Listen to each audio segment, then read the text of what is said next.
Good morning to you, Grenada, Carriacou, Petite Martinique, the rest of the Eastern Caribbean. It's exactly 9 a.m. in the studios of Classic 105.5 and 105.9. And here on GBN's television, Channel 7, Channel 11, Channel 20 if you're in cable. We say good morning to those of you that's following us via the World Wide Web at www.gbn.gd, via our Facebook page or YouTube channel. Welcome to another edition of To The Point for today, the 12th day of the month of October. I'm Joseph Cadore, and indeed it's a pleasure being here with you for today's episode. My guest this morning, and he's becoming more and more of a household name, is Phillip from the representing the National Democratic Congress. I want to say good morning to you, sir. If you don't mind, I'm seeing your mic is still muted. Good morning and welcome to the program. How are you? Good morning, Joseph. And thank you so kindly for having me here this morning. Good morning to all the listeners to GBN To The Point this morning. And a special good morning to the members of Southeast St. George constituency. That's a constituency that I represent this morning as we speak. And so I greet you all. For the purpose of today's conversation, because it is never reasonable to assume that everyone knows exactly who Phillip Telesford is. And we're not going to assume that this morning. Yes, we know you represent the Southeast. So let's just take 1 minute. Talk Grenada. And I'm asking you that on the backdrop of where the conversation is going to lead, in that you're vying for the leadership of the party. So I would ask you, for Grenadians, party supporters, wherever we are, who are you? Phillip Telesford is a chartered accountant by profession. I am a businessman. I own and operate Excellent Farm Limited, which is the largest poultry farm here in Grenada, state-of-the-art poultry farm and processing facility. I am a family man. I am married. I have 4 children, 4 wonderful children, very young children, of course. I am a preacher. I love the Lord. I am a farmer. I'm a credit union leader. I've served in the credit union movement for a number of years as president of the Public Service Credit Union. And under my stewardship, we rebranded to Ariza. Purchased the building there at Bruce Street and all of that, and lands in Carriacou for the building there. And I'm also an accredited director, served on many, many boards. So I have led a very quiet life prior to this. So now people are basically getting to know me more so as a public figure now. Well, you've done quite a pretty good job of articulating your position as to who you are. Should I say again, officially, welcome to the big leagues. I was just to soften the moment. You are, and it would be fair to say, as you just intimated, that you're new to politics. There's some names over the years and faces, when you hear them, there's a legacy and a history that goes with it. So people naturally gravitate to it. But I think it's just a matter probably under a year since you've been brought into the fold of mainstream politics and representing the Southeast. How has that experience been thus far for you as a young politician? Wow. Well, it has been, I have been overjoyed because the reception on the ground has been overwhelming. I meet many of my companions with whom I went to school back at the St. Paul's Model School, and many community people that have been sort of out of touch with for a little while. We were able to reconnect, and it was really, really good. And it continues to be quite good on the ground. So the reception is very positive. Well, and now, what you've garnered on the ground, what is the biggest concerns that your constituents, Grenadians, what's the biggest concern as it relates to the future of the NDC and the future of Grenada as a state? Right. well, people saying on the ground that NDC needs a vibrant leader, somebody who is vibrant and dynamic and is able to take the party forward. So they're looking for that.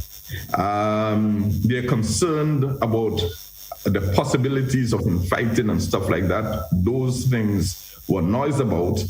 But really and truly within the organization, I believe that there is a flourishing of democracy. So people say quite a lot. People are very, very opinionated and so on. And people get a freedom to express themselves and do things. And sometimes it might come off a bit rough and rugged and may seem as if there might be some level of disunity. I'm not saying that there isn't. To some extent, there is. Because where you have the mixing of so many opinions, you will encounter some of that. But in terms of the structure of the party, I still believe we have a very solid structure. People are calling for change on the executive, bringing new, fresh people with new, fresh ideas. That is what is happening. And I am seeing some of the people who have served the party for a number of years willing to back out. But we must understand that it is a democratic process. So willing to back off on one hand, but they're saying to me, look the Crondi, take it. Something like what Ajamo may have said. So we must prove ourselves, because if we cannot beat those who have been there in an electoral process, how are we going to survive outside of our sphere?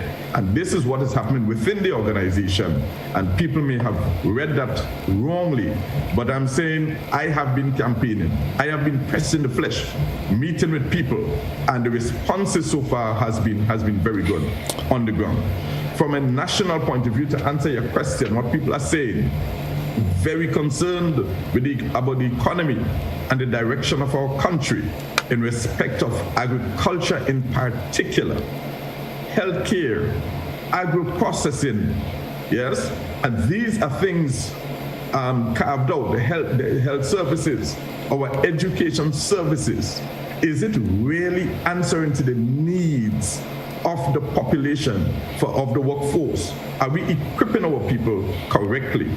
And these are some of the things that has been happening, reception from on the ground that has been noised about in respect of the management of the country and the direction of Grenada.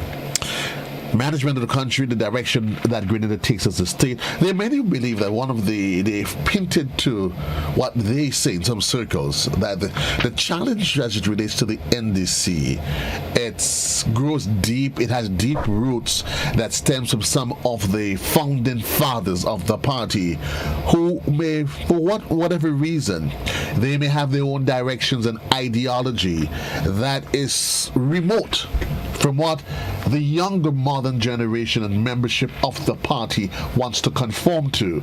And as such, there's always seemed to be that divide. What's your position on that? Right. So the founding fathers, they are the architects of the core values, the principles, and the vision of the organization. They built the history for decades. So we cannot overlook that.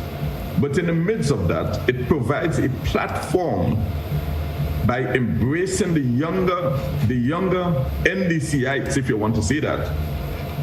It provides a platform for the cross-fertilization of ideas and really charting a serious course forward by embracing our founding fathers and the ideas that they would have posited over the years with that of the younger politicians like myself and others who have come to the fore to build the organization. So we understand we cannot go back, but we are going forward. But we're doing so with a united front, and that has been the mantra for the party for the last few years. Given though, Mr. Phillip, Mr. Telesford, the challenges that the party has undergone,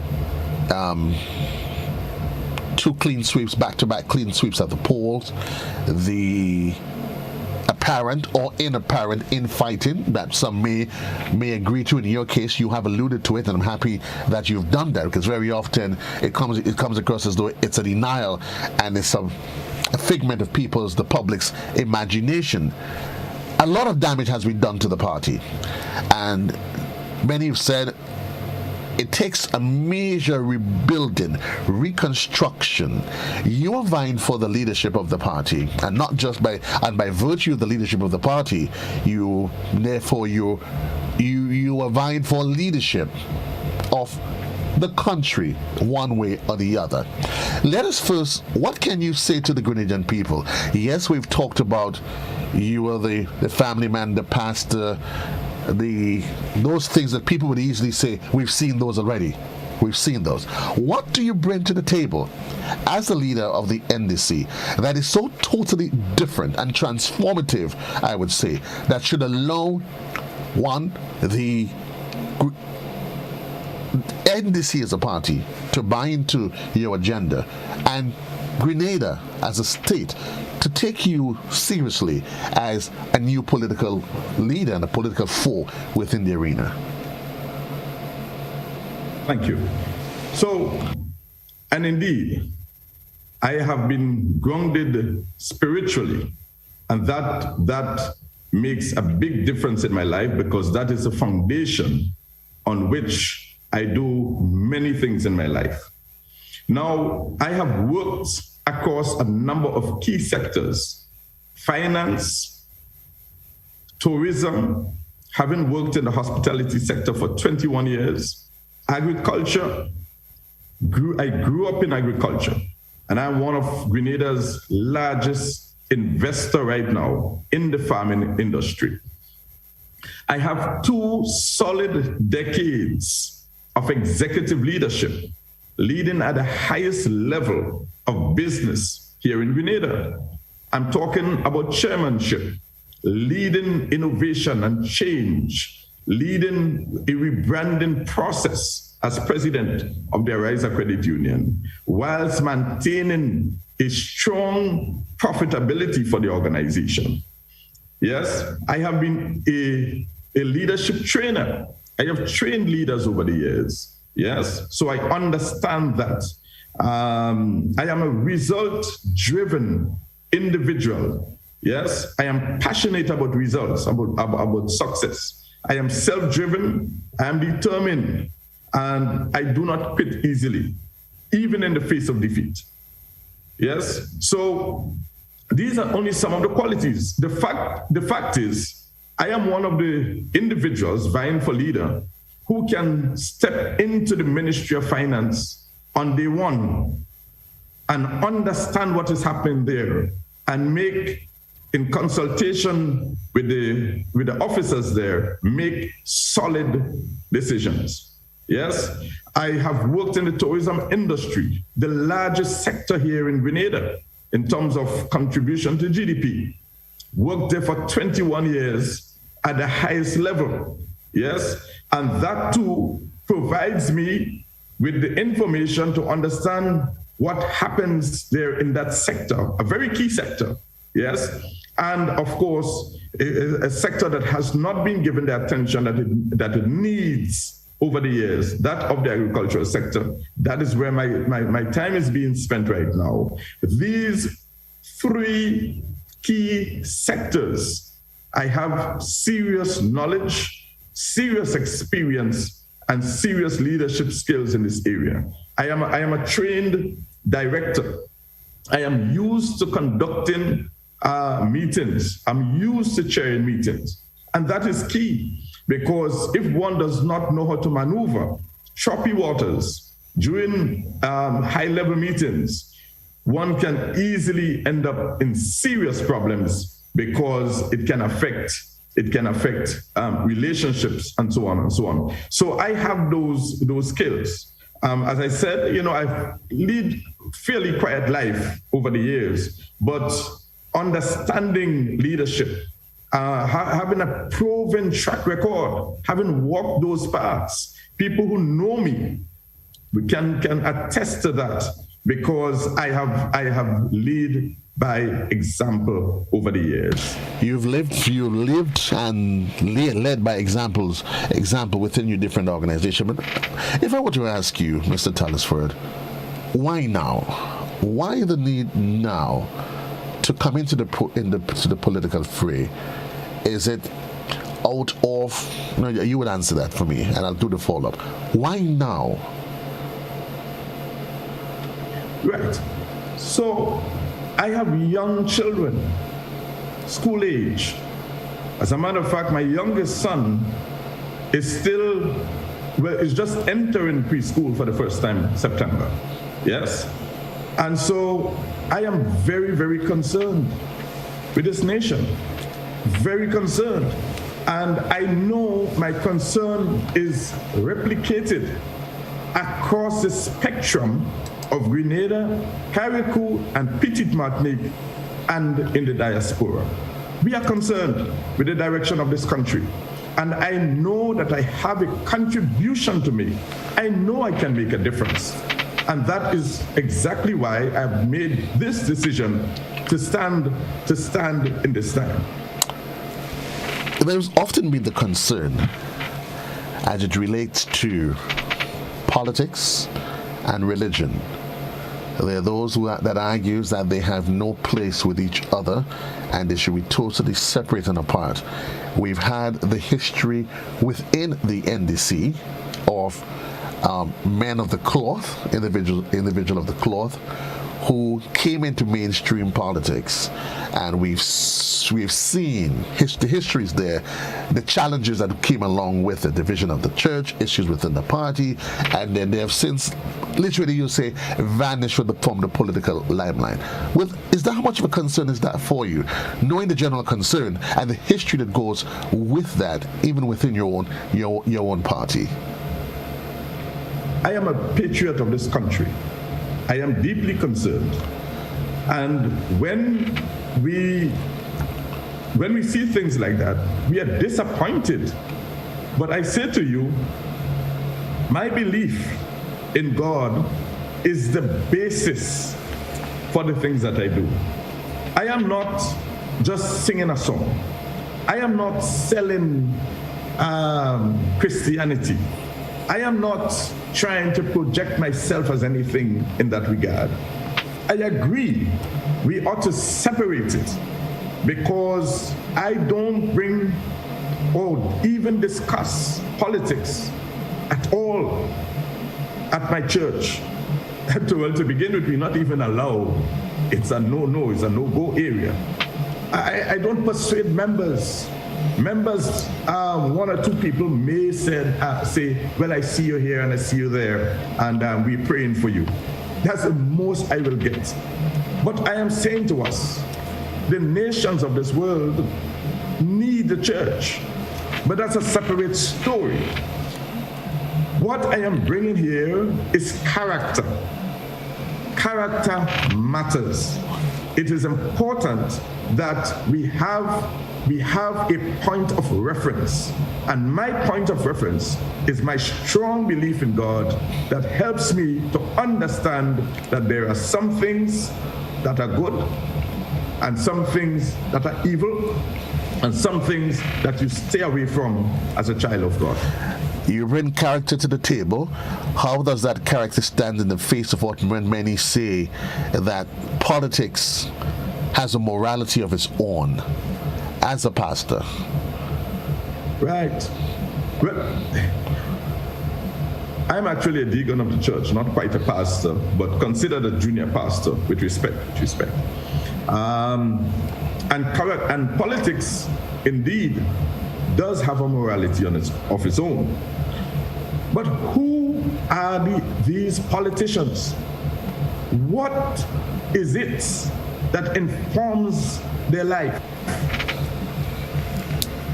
That's why I always say, I am not a politician. As a matter of fact, if I wanted to be a politician, I believe my entry to the top of my party might have been much swifter. and easier. But because I stand for principles I believe, it is a little more rocky, a little more challenging for me. But I don't mind. I rather lose and keep my dignity than to shed who I belong and suffer the consequences. So this is what drives my ambition. This is what feeds me. The scripture is what feeds me on a daily basis. This is why I'm such a hard-working, disciplined, determined individual. This is what caused me to understand the nature of love and the importance of love. Yes, the importance of truth, speaking the truth. And these are the attributes that Grenada needs at this time. Apart from the experience, apart from the academic qualifications, apart from all of that, Grenada needs people who will begin to start speaking the truth, and but still having the technical expertise to be able to lead our country properly. So we need people who are properly grounded. 21 minutes gone past the hour of 9 o'clock in the morning time. And my guest this morning, Mr. Phillip Telesford of the National Democratic Congress. We'll take a quick commercial break. When we come back, Mr. Telesford, there's a few questions on the social media platforms, and we certainly will then open the telephone lines so that we can engage feedback from the general public. Quick commercial break, and we'll be right back.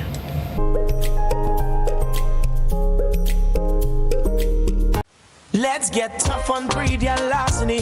It will destroy our economy. Larceny threatens our food security. Can hurt us locally, hurt us globally. To all the buyers, ask for license from all produce sellers. To all people, 400 for police for them thieving fellas. To all farmers, please don't steal produce from your brother. Then you sell it to traffickers, hotels and street vendors. Nah, man. Let's do all we can to stop radio larceny. New vigilance, new laws, and a tough judiciary. Stop Grenada's organized business crime. It's time. To report pre-deal larceny, call 300.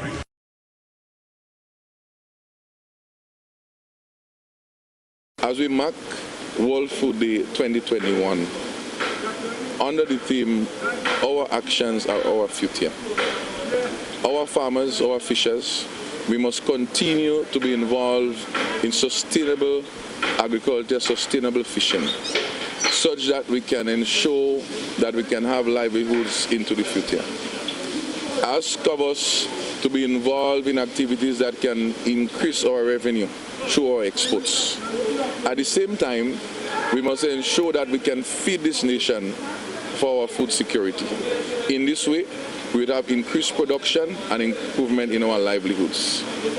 At the same time, I'm calling on our nation, on our citizens, that we must support our local products because it is safer, we know where it's coming from, but it also has a lower carbon footprint because it is grown and consumed right in Grenada. In this regards, we would be able to have a better life, we would be better able to be healthy, and we would be able to live to see many more World Food Days in this world. This is my message to this nation.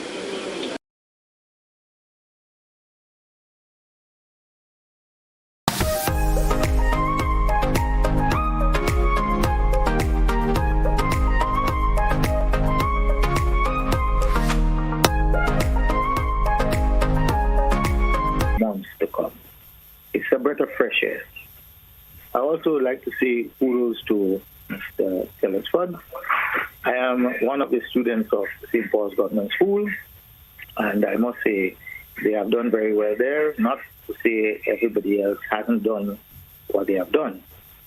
But in any case, I would like to see many great changes in the party. I am a strong supporter of the party, and I would like to see things go well. My good friend, Brother Thomas, Stephen Thomas, and he didn't heed my advice many years ago when he joined himself together with two gentlemen. I wouldn't call names anyway. I did discourage him from getting involved or having them in the party. But we thought differently because, whatever the case may be, coming from prison, we try to look with the Bible, because I myself spent some time in prison at the Richmond Prison Hopefield and otherwise. And I was tortured and not badly beaten, poisoned and whatnot, etc. I am lucky to be alive here today. I would love to see changes in our country, our beautiful country. And so, once again, let me say kudos to both of you gentlemen, character, and that's what we are looking for. Have a good day. Thank you very much. Thank you very much, sir. All the best to you. We're going straight to social media. Question directly at you, Mr. Phillip. You said, so the concern is that early in the race you declared your hand, open hand, and you hinted your interest at leadership of the party. And this person is saying after that was done, there was what the person determined to be a definite silence. During the silence, they say, there were talks about Mr. Derek Sylvester allegedly being appointed leader of the NDC by way of suspending the constitution of the party. The question being asked, was your quietness at that time an indication of you agreeing to do such? And of course, this did not pan out well, and the person is saying, well, here you are again after a couple of months. Your response? Okay. I alluded earlier that I'm a very disciplined person. Yeah. My party asked us to tone it down a bit and allow the new entrants to come into the party, allow them to join, and let us be gentlemen here. Yeah. And I did just that. So I was asked to put my campaign on hold. Very uncomfortable indeed, but I did that. And so having now received quite a large number of new entrants, we have quite a large number of new people coming into the party, I too encourage that. I am very happy to welcome them. It's a competition and one of us will win, but we must have the discipline, the maturity, and the common sense to know whoever succeeds as the leader of the organization must now, as big men or women, rally behind that person who succeeds. Yes, but I have always been there. I did not withdraw, but I was just following the directive of those who are in leadership of the organization at the time. And thanks for the question. We go back to the telephone lines. Good morning, caller, you're live. Hello, good morning. Yes, you're live. Go ahead, sir. Yeah, good morning. Good morning, Mr. Phillip. I'm a supporter, and I have decided I was not going to register because I don't like what's going on. But I don't know you neither, so I'm not being biased to say I know you and I went to school with you or wherever it is. But we need somebody with that passion in order to get us where we're supposed to really be and get back on track. For the last 40 or how much years, the things is only being taken away from the people of Grenada, and people from outside that benefiting, people within, they just taking. That approach you're coming with, sir, I will go and register and you have my support, okay? We need to move forward. And a bill do have one side, a bill have two sides. And when you listen to the media also, you listen to the government, they pass a COVID bill, but it's only one side. It's supposed to have two sides, okay? So, sir, you have my vote. Thank you very much. 29 minutes gone past the hour in the morning time. In case you were just joining us, welcome to The Point. My guest this morning is Mr. Phillip Telesford of the NDC. There's so much that we can talk about, and of course, we're here talking about you vying for the leadership of the party. They've been said in the past that one of the challenges, one of the weak areas of the NDC has been its ability to be able to introduce a type of politics that would appeal to a younger generation, do you think that your leadership style, the qualities that which you speak, is sufficient enough to appeal? And I'm asking you this in the context of your established moral and biblical beliefs, while we live in a society that seems to believe in cutting corners and no longer believe in conforming to the rights of a lot of things. There's a lot of varied issues, social issues. Do you think, as a leader and the strong spiritual background that you come with, it is what is needed to be able to withstand the test of time and dealing with some of the social ills that there is out there, in terms of in the face of strong opposition, in the context to issues of homosexuality, issues of abortion, issues of disciplining of children, and those sort of social issues? Yes. As a matter of fact, I believe I am even more equipped when you have that kind of foundation. Yes. One of the most important thing in all of this is being able to listen to people. Being able to put yourself in others' position. You see, I grew up very poor. I lived a very, very ordinary life for most of my life. So I am in touch with the grassroots of our communities. And that is what makes the difference. Now, I understand I am not a youth, but they think differently. My eldest son is 17. He blows my mind because of how they articulate the issues, what they think about, what they look at, yes, what they learn, what they want to do.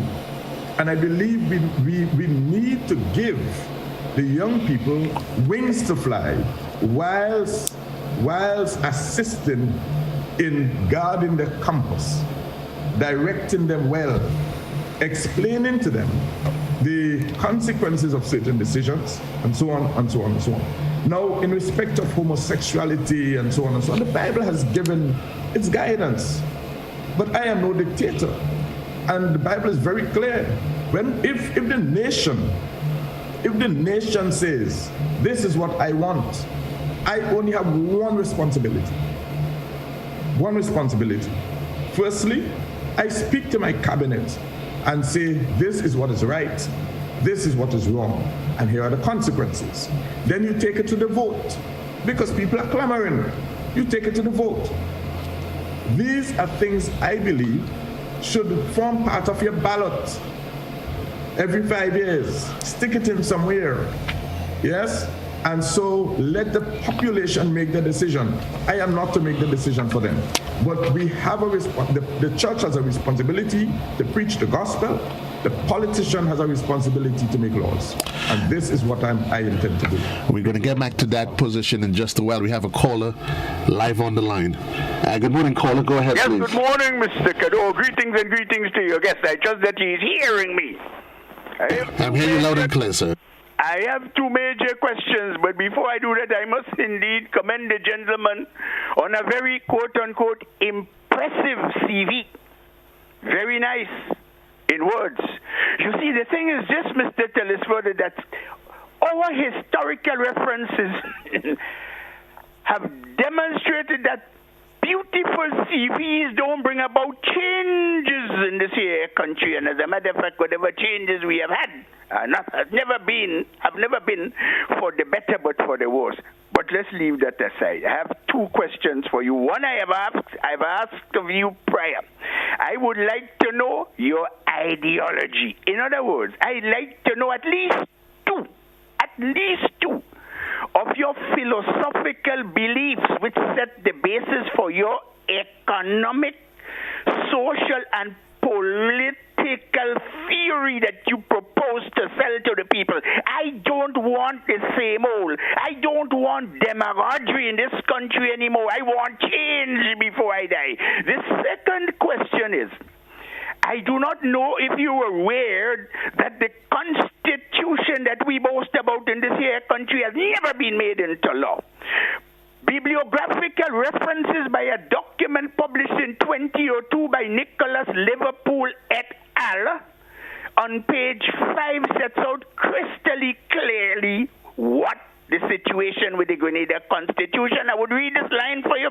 It says as follows: it is instructive to know that neither the document which terminates Grenada's associated state with the United Kingdom nor the Constitution has been enacted in the in the Parliament on Grenada. And on its face, they're both imperial orders in council of the Queen's most excellent majesty. If you haven't read it yet, check it out. The document is called Constitution Review in Grenada, Some Things to Consider. Sir, my question to you on this one is, whereas this is the situation which the Law Association and the Bar Association knows very well about, what views you have on this, whether or not you would like to change it, and if you have considered, if you haven't, don't make any statement, but if you have, can you tell us what your plans are for that component of the history of this here country? Thank you very much and have a nice day. Will you? Thank you very much, sir. That's fine. In respect of my ideological position, I believe, firstly, that as a nation, we must aim towards feeding ourselves. Every nation should prepare to feed itself. Yes? And that is why I am in the agricultural sector right now. Yes? I have set up this farm here at St. Patrick, employing over 60 Grenadians in the rural communities. Yes? Investing in agriculture, it's an absolute necessity. Investing in agro-processing is an absolute urgency. Marrying technology with agriculture and agro-processing, it's an absolute urgency. We must invest in these areas. Ownership. This generation of leaders, we, the leaders, must inspire the younger generation to own property, to own a piece of Grenada. That must be done. Because if we do not do that, we will find the next generation will not be owning this place. They will be second-class citizens in their own country. Healthcare, the same healthcare opportunities that is available to ministers should be available to the ordinary Grenadians. What do I mean? Most, if not all, of our ministers seek healthcare services external to Grenada. The ordinary man cannot afford that. That's an urgency. It simply means that we must pay particular attention to our primary and secondary healthcare services here in Grenada. We need a brand new hospital capable of servicing our needs. We need doctors and nurses. We need more. It's understaffed, under-equipped. And so we have philosophically, I have a serious problem with that. We should not. Well, let me ask you, Mr. Phillip, and I didn't necessarily want to cut you, but it has almost become a rhetorical position to adopt that all political parties, you would hear the conversation, we need a new hospital, we need a new this, we need a new that. And many would say to you that is the failure and that's the challenge that they have, that what exactly do you as a leader as an individual that is vying for the leadership, as a member of the party that's vying for the leadership, I'm assuming somewhere in the back of your head, you must have some plans, at least, in order to sell yourself for the leadership of the party as to where you would like to see these various sectors going. For example, you say you're in agriculture, you're in the agricultural sector. Let us talk about that in particular. What is your vision as it is? Not necessarily as it relates to one sector, let's say poultry, but what is your overarching medium to short-term plan for agriculture as a person running for position of the party that you would want to sell to the party and sell to the Grenadian public? So I am not just saying agro-processing. I am saying the government has to take the lead in investing in, firstly, setting up some small factories to deal with processing our products, to be able to sell in the overseas market to gain foreign exchange. That is important. Now, also we need to invest in the crop production and in small ruminants and in poultry and in fishing. We need to embrace, there is just so much technology out there. It will literally blow our minds. For example, cocoa, for example. Our cocoa trees here, even on our property here, grow maybe 13 and 14 feet up in the air. Yes, using long cocoa rods.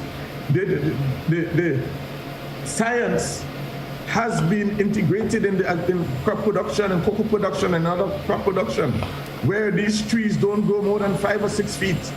So you don't need this long cocoa rod and straining your shoulders, and they grow in much greater numbers. And you can have the same quality if we use the proper science. I'm saying to us that we need to increase crop production by investing, putting our monies into it, bringing the technology into it, the drone technology for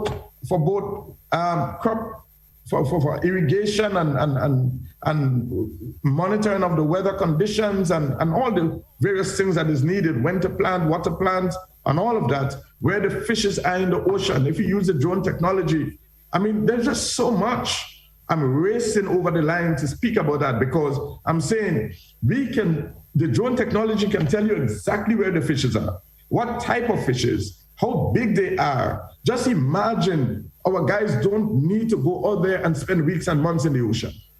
Yeah, and you take that and you bring it right into a fish processing plant on island. Instead of shipping it overseas, we can produce our products right here. Then you send the processed product overseas, and we eat the nice, great, healthy stuff right here in Grenada, made in Grenada. These three proud words should punctuate the products on the supermarkets in our stores. So, I mean, there's just so much, but I know we have limited time, so I'm just trying to race across it rather quickly. I have a caller live on the line. Good morning, caller, you're live. Greetings, brother Cadore, and greetings and best wishes to your guests. I think telephone. Yes, it is. Greetings and everybody. Now, congratulations to this individual, especially on his resume and his investment portfolio. That is good indications. And this is the second time I'm hearing him. So just a few points, permit me. First of all, as a religious personnel, I want to know how he sees what is happening today. Are we living in the last days? 1. 2, from his first presentation, this is second, I recognize he has a heavy emphasis on technology. And in particular, I know the trend these days is about information technology. What is his position? Is he aware that there is a spiritual pitfall with this information technology? Thirdly, as one of the callers already cited, we have many persons putting up themselves for leadership of the country. but they are not conscious and knowledgeable about the content of the Constitution. But fourthly, I want to go back to Brother Cadore's point when your guest was saying what he will do or he would like to do. We have gone decades and decades and decades over and over again. We need to. And we have new people coming on stream and want us people to vote for them. But the same thing about tourism and agriculture and things like that. I want to leave it on the table for us to understand that while we're trying to campaign on the whole issue of our local scenario, and you both, I will say, if you are one of the only or one of a few who can just go into the Ministry of Finance and get things going. But are you aware, and will you disclose to the public, not only you one, all of those who come in and say want to rule Grenada, what are the constraints, the requirements, and the pressure of external forces, including CARICOM arrangements, institutional obligations, international conventions? These things do have an impact about what we need to do and what we can do. So you just talking. In fact, many people talking about we have to reform the Education Act, and we have to reform education. I think you may have cited that. Forgive me. Already CX in particular control even our little 12-year-old and 6-year-old in our primary school. How could you reform that? So listen, we want the people to understand that what is happening, it seems to be inevitable spiritually. Okay, so let me just try to prepare ourselves. Let me give Mr. Telesford the opportunity to respond. Let us broaden our minds and come straight to the people. Thank you. Mr. Telesford? Thank you, and thank you, caller. What is happening here globally is inevitable spiritually. I underscore that statement as a factual statement. What we need to live is the spirit within us to live successfully. We need the will and the determination to stand tall and make strong decisions. We need that. We need wisdom to maneuver in these choppy waters. Now, we are living in the last days. Yes, I believe that. But we are to occupy. We ought to work. We ought to continue living here until such time. Therefore, we can make some deliberate changes as a sovereign nation. I think as leaders, we forget that we are sovereign people. We forget, listen, for example, we do the CBI program. We should be telling the investors the sectors in which we want to see them invest in if they want to hold our passport and become citizens of our country, and not the other way around. Our donors, we should let them know, we should have a list of projects that we would like to see them invest in and let them choose from that menu instead of them just doing what they wish. Just imagine for a moment if we built the hospital as priority before the stadium, what kind of country we would have been during this pandemic. Now we need to have strong leaders. We need wisdom to maneuver. And I don't want to say more because I know we really don't have time. Well, while you're at that, and the time is always going to be at the factor, but you keep in mind that you have an open invitation to be here on this platform. But before me, let me just take this next caller. Good morning, caller, you're live.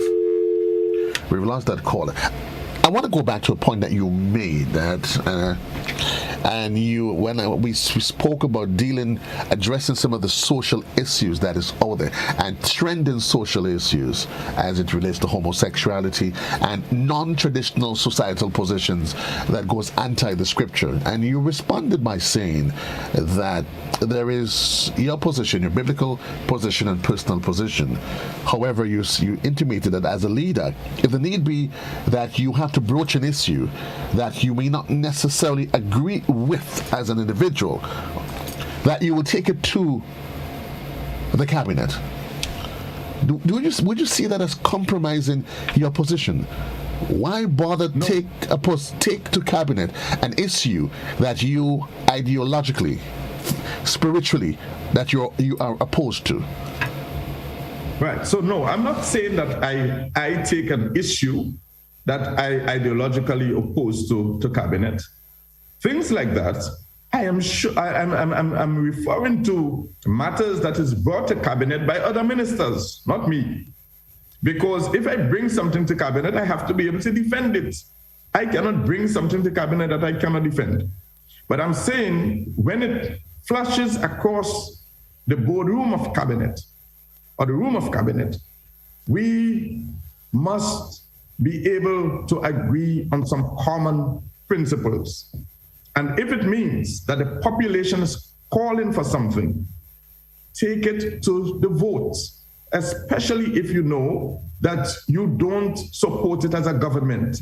But I will ask, why bother take it to a vote when I'm fundamentally opposed to it as the leader? Why then ask the masses to vote on something that I know, as the leader, that the scripture is totally against? Isn't that a compromise right there and then on your biblical principles? Right. So I will, and that's the point, I will not be pig-headed. If the nation is calling for something, right, I make my position clear, what I stand for. I believe that is the most important thing. I make my position clear nationally. I make it clear within my party and within the government. And if the population is calling for something, I cannot be pig-headed to don't give them an opportunity to at least have a say as to where they want their country to go. And let the majority decide. Let the majority decide. We're literally running out of time. 8 minutes onto the hour. COVID, and we haven't even touched it. Really, we're not even touching the tip of the iceberg. COVID is here to stay, and we're heading into an election cycle, 2023, and therein, of course, once the NDC takes care of its in-house matters, would be certainly would be positioned itself to be part of the next election cycle. COVID, one of the burning concerns here is the issue of mandatory vaccine. I'm asking you futuristically, what would be your position? Are you to win the leadership of the party? Because those are things, that issues that people would probably be thinking them into their head. What is Telesford's position on that? Now, where there is concerns that there is a drive in some circles to make the vaccine as it is mandatory. Your position, your thoughts. Right. Government is a continuum. So if the laws are there in relation to vaccination, we simply have to carry out the law. That's one point. The second point is, I believe that the Grenada population is facing a trilemma, if not a quadrilemma at this time. In that, the question is being asked, what's the purpose of this vaccine? If you can still catch the disease, spread it, and get sick. Yes? The next one is that I may lose my job if I didn't take it. These are questions, burning questions. And the issue of trust. They are bombarded with so much information on the internet and elsewhere. So much of that happening. So that's a trilemma. And if I were to add another one to make it a quadrilemma, some people have even dropped dead. Yeah? After a period shortly after taking the vaccination without explanation. They do not know if it's a vaccine or if it's not. I will say to people, if you got to take the vaccine, you just pray, ask God to protect you, ask God to have mercy upon you, and you go through. Yes? Those who do not want to take it, I never believe in forcing my will upon people. I believe the will of the people must be protected. But the larger question, look at what happened when that thing spreaded, when that thing let loose in Grenada just a little while ago. Look at what happened. So many people were just falling. The undertakers could not cope. So it means that there is a real problem and people are really dying, and that the vaccination is indeed helping. So I am saying we have to weigh all of this, but a lot of this, in my view, starts with education. I personally believe that we dropped the ball during the first 17 months of the COVID pandemic. I believe so. But it's not about pointing fingers now.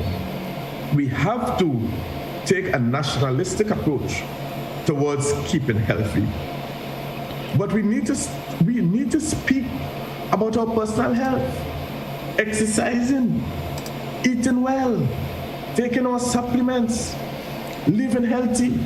There are some people who just cannot take the vaccine because of pre-existing condition. So I believe people like this should be advised by the doctors and not be forced to take the vaccine. So I am saying these are discussions that maybe it should have been had. It was not had. And well, I know why English is that, but it did not happen. My dear, so time runs when we have not even gotten into the meat of the conversation, but I'm assuming as time goes forward that your party would allow you the time and space to be back on this platform so we can have this sort of an engagement. I'm going to give you 1 minute to establish your closing position. Well, NDC is still the best choice for Grenada. If it's not me, it's going to be somebody else. We have a strong vision for lifting this country. I too have a personal agenda that I want to see happen in this country. And it is where my passion is right now. That is agriculture and agro-processing and health services. We can fix Grenada with your help. So I'm begging for all of Grenada, rally around the National Democratic Congress, rally around us. Yes, you may say you do not know us as politicians. Well, maybe we are not even politicians if you look sharp, but we are leaders. We are interested, we are patriots of this country. We are interested in change. We are interested in a new direction. We beg for your support and for your help. And I beg on behalf of all of us, because we all need the support. Thank you. Thanks to the leaders of the National Democratic Congress. Thanks to all our listeners for tuning in. Thanks to GBN. And thanks to those on Facebook and other social media platforms. Thank you very much, sir. 2 minutes on to the hour of 10 o'clock. My guest there was Mr. Phillip Telesford of the National Democratic Congress, and certainly as he was articulating his position as he vies for the leadership of the party. Thank you, sir. All the best to you in your personal endeavors within the party and your endeavors as a politician. I wish you all the best. Folks, this is where the rubber meets the road. All good things must come to an end. Indeed, it was a pleasure being here with you. A journey that started from 6 this morning. But certainly I say thanks for being part of this journey. A journey where we can learn and share with each other. All the best to you. JC loves you. Reminding you, as I say to you each day, live life and love life. You treat each day as though it's your last day on planet Earth. And if you live, you survive the day. Tomorrow, we start all over again. All the best. Reminding you to adhere to the necessary COVID protocols, wearing of the mask, have your hand sanitizers, and do whatever you have to do. And in case you're wondering, yes, even when I'm in the studio, I've got my hand sanitizer. My mask is right here with me. So long, everybody. JC loves you. The man GT comes in to take you through for the next 2 hours. All the best. So long, everybody. Stay safe.